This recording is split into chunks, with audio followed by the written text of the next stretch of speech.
ഇസ്രായേലും അമേരിക്കയും കൂടി ഇറാൻ ഇതാ ഞങ്ങൾ തൂക്കി വെക്കാൻ പോകുന്നു എന്ന് പറഞ്ഞിട്ട് 4 ദിവസം കൊണ്ടെല്ലാം ഭസ്മമാക്കി കളയും, അവിടുത്തെ രാജ്യത്തിൻ്റെ ഭരണം ഞങ്ങളെ കരങ്ങളിലേക്ക് എത്തുമെന്ന് പ്രഖ്യാപിച്ച് ഇറങ്ങിയിട്ടുള്ള 2 രാജ്യങ്ങളാണ് ലോകത്തെ വൈറസായിട്ടുള്ള, ഒന്ന് അമേരിക്കയും ഒന്ന് ഇസ്രായേലും.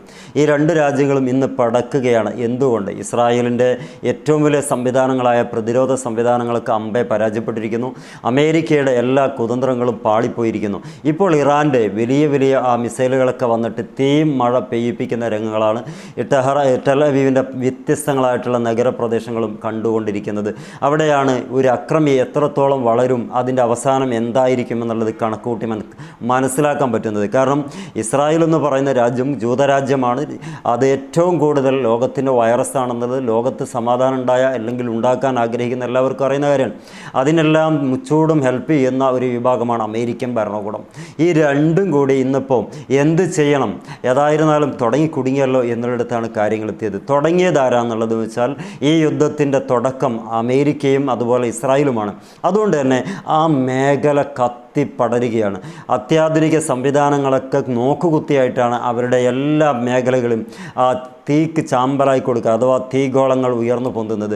എത്ര ആളുകൾ മരണപ്പെട്ടു എന്നതിന് പ്രത്യേക കണക്കുകളില്ല. പക്ഷേ പറയുന്നത് 100ഓളം ആളുകൾ, 200ഓളം ആളുകൾ, 2000 ആളുകൾ, അങ്ങനെ വ്യത്യസ്തങ്ങളായിട്ട് കണക്ക് പുറത്ത് വരുന്നുണ്ട്. എന്താണെങ്കിലും പുറത്തേക്ക് വിടുന്ന കണക്ക് പ്രകാരം ഇനിയുള്ള ദിവസങ്ങളിൽ അലേർട്ടായിട്ട് നമ്മൾ മുൻകൂട്ടി ഒരു അപകടത്തെ നിങ്ങൾക്ക് അറിയിക്കാൻ പ്രയാസമുണ്ട്. ആ രാജ്യം വളരെയേറെ ബുദ്ധിമുട്ടാണെന്ന് അറിയിക്കുന്ന ഏറ്റവും പ്രധാനപ്പെട്ട ഒരു സ്റ്റേറ്റ്മെൻറ്റാണ്. ജനങ്ങൾ സ്വയം രക്ഷ നേടുക. നിങ്ങൾക്ക് നേരത്തെ ഒരു അപകടത്തെക്കുറിച്ച് അറിയിക്കാൻ പറ്റുന്ന സംവിധാനങ്ങൾ ഇപ്പോൾ അത് നിലവിലില്ല. കാരണം അതൊക്കെ ഇറാൻ്റെ അറ്റാക്കിൽ തകർന്നു പോയിട്ടുണ്ട് എന്ന് വ്യസന സമേതം അറിയിക്കാൻ ആഗ്രഹിക്കുന്നു എന്ന് പറയുന്ന ജൂത തീവ്ര രാഷ്ട്രത്തിൻ്റെ മേലാളന്മാർ ഇപ്പം പൊത്തിലാണ്, അഥവാ മടയിലാണ്. അത് തന്നെയാണ് ലോകം ആഗ്രഹിച്ചതും. എല്ലാ അർത്ഥത്തിലും ഓരോ ആളുകളെ പിടിച്ചുകൊണ്ടുവന്ന് ക്രൂരമായിട്ട് ബ്രൂട്ടലായിട്ട് ആക്രമിച്ച് അവൻ പടയുന്നത് കണ്ടിട്ട് നൃത്തമാടിയ IDFൻ്റെ ഇന്നത്തെ അവസ്ഥ ബങ്കറിൻ്റെ ഉള്ളിലാണ്. ഇതാണ് കാലം കഥ. ഈ ചോദ്യം ചോദിച്ചിട്ട് അതിന് ഉത്തരം തന്നിട്ട് നിങ്ങളൊക്കെ തിരിച്ചയക്കുള്ളൂ എന്ന് പറയുന്നത്. സത്യത്തിൻ്റെ ഭാഗത്തെ പ്രകൃതി നിൽക്കുള്ളൂ. അവിടെയാണ് ഇപ്പം മേൽക്കൂരകൾ എന്തെല്ലാം എന്ന് ചോദിച്ച ആകാശമല്ല തീപന്തമാണെന്ന് അറിയിക്കാൻ പാകത്തിൽ ക്ലസ്റ്റർ ബോംബുകൾ വന്നിട്ട് അവരുടെയൊക്കെ മേത്തിങ്ങനെ വീഴുകയാണ്. ആരും ചോദിക്കാനുള്ള ശവങ്ങളെ പോലും എടുത്തു പെറുക്കി തിട്ടപ്പെടുത്താൻ പറ്റാത്ത പാകത്തിൽ അങ്ങ് ഛിന്ന ഭിന്നമാകുകയാണ്. കല്ല് മാത്രം പ്രതിയോഗിയായിട്ടില്ല, അല്ലെങ്കിൽ അതുകൊണ്ട് മാത്രം പ്രതിരോധം സൃഷ്ടിച്ച ഗസയിലുള്ള പാവപ്പെട്ട ജനങ്ങളോട് അക്രമം കാണിക്കുമ്പം ഏറ്റവും വലിയവൻ ഞാനാണെന്ന് കരുതിയ നെതന്യാഹു മാളത്തിൻ്റെ ഉള്ളിൽ നിന്ന് പുറത്തിറങ്ങാത്ത ദിവസങ്ങൾ എത്രയായെന്ന് ഓരോ കഥകളുടെ ഭാഗമായിട്ട് നമുക്ക് മനസ്സിലാക്കാൻ പറ്റുന്നുണ്ട്. ഇത് തന്നെയാണ് എല്ലാ പരാക്രമികൾക്കും ഉണ്ടായിട്ടുള്ളത്. ട്രംപിനും ഇത് തന്നെയാണ് വരാൻ പോകുന്നത് എന്ന് മനസ്സിലാക്കാൻ പറ്റും. എന്താണെങ്കിലും ഇസ്രായേൽ കത്തിച്ചാമ്പലായിക്കൊണ്ടിരിക്കുന്നു.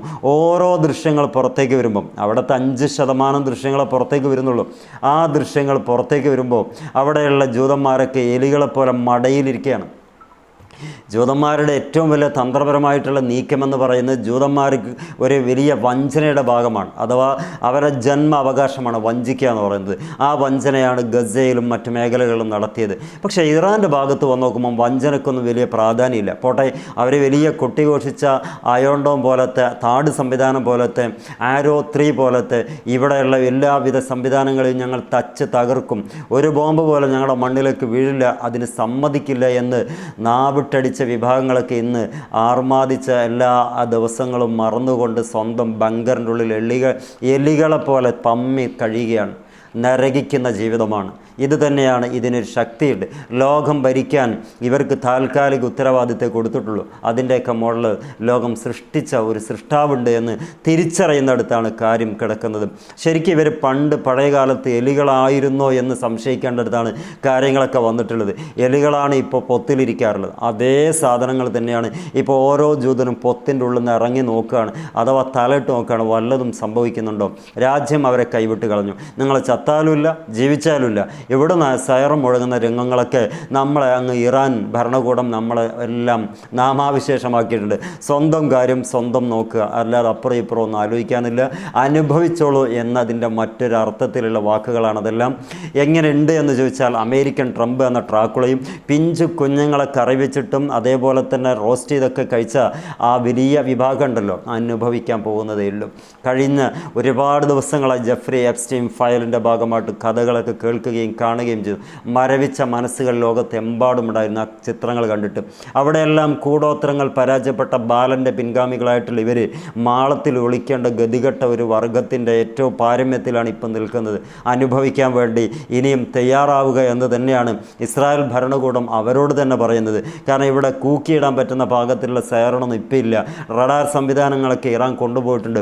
ഇനി എപ്പം അത് നന്നാക്കിയെടുക്കാൻ പറ്റുമെന്നുള്ളത് തീർച്ചപ്പെടുത്താൻ സാധിക്കില്ല. അതുകൊണ്ട് അവൻ്റെ കുടുംബത്തിനെ പറ്റുമെങ്കിൽ അല്ല സ്വന്തം ശരീരത്തെ പറ്റുമെന്ന് നോക്കിക്കോ.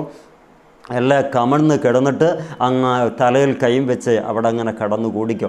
അല്ലാതെ മറ്റൊന്നും ഇനി ലോകത്ത് ഇസ്രായേലിന് നിങ്ങൾക്ക് പ്രത്യേകിച്ച് വിവരങ്ങൾ അറിയിക്കാനും ഒന്നുമില്ല എന്ന് കൃത്യമായിട്ട് അവിടുത്തെ ഭരണകൂടവും നെതന്യാഹുവിൻ്റെ ആളുകളും പറയുമ്പോൾ, നെതന്യാഹു ഇപ്പോൾ എവിടെ എന്നുള്ളത് അറിയില്ല എങ്കിലും ഇപ്പം അനുഭവിക്കുന്നതാണ് യഥാർത്ഥ ഗൗരവമുള്ള അനുഭവം.